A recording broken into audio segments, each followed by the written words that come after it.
एक औरत को एक डरावनी मशीन पर बांध दिया गया था। उसके पास लगी 4 नुकीली सुइयां 60 सेकंड बाद उसकी गर्दन को भेद देने वाली थीं।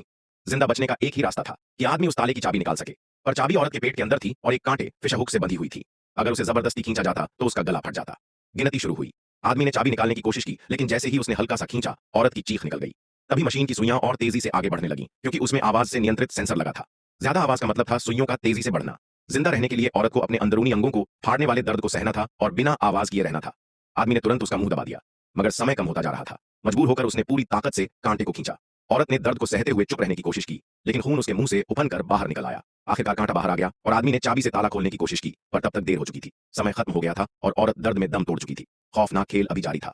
अगला चरण शुरू हुआ। एक और औरत को लोहे की पट्टियों से बांध दिया गया था। उसके ऊपर 3 नुकीले कांटे थे और धीरे धीरे प्लेट उसे ऊपर की ओर धकेल रही थी। आदमी को सामने मौजूद मशीन को उठाना था, लेकिन मशीन उठाते ही कांटे उसके शरीर में धंस जाते और उसी दर्द को सहते हुए उसे औरत को बचाना था। समय गिनना शुरू हुआ। ने मशीन उठाई, लेकिन कांटों का दर्द सहना नामुमकिन था। वह रुक गया। औरत कांटों के और पास पहुंच गई। उसने फिर कोशिश की, मगर असफल रहा। अंततः उसकी आंखों के सामने औरत कांटों से भेद दी गई। असलियत यह थी कि आदमी टीवी चैनलों पर झूठा दावा करता फिरता था कि वह चेनसॉ किलर गेम का असली सर्वाइवर है। उसने किताबें लिखी, भाषण दिए और नाम दौलत कमाई, यहां तक कि शोहरत के साथ एक औरत का दिल भी जीत लिया। लेकिन उसके एक बड़े भाषण के दौरान एक रहस्यमयी शख्स खड़ा होकर तालियां बजाने लगा। आदमी ने उस पर ध्यान नहीं दिया, मगर उसी रात उसे और उसकी पूरी टीम को अगवा कर लिया गया। उनकी झूठी कहानियों को असली साबित करने के लिए अब एक असली डरावना खेल शुरू हो चुका था।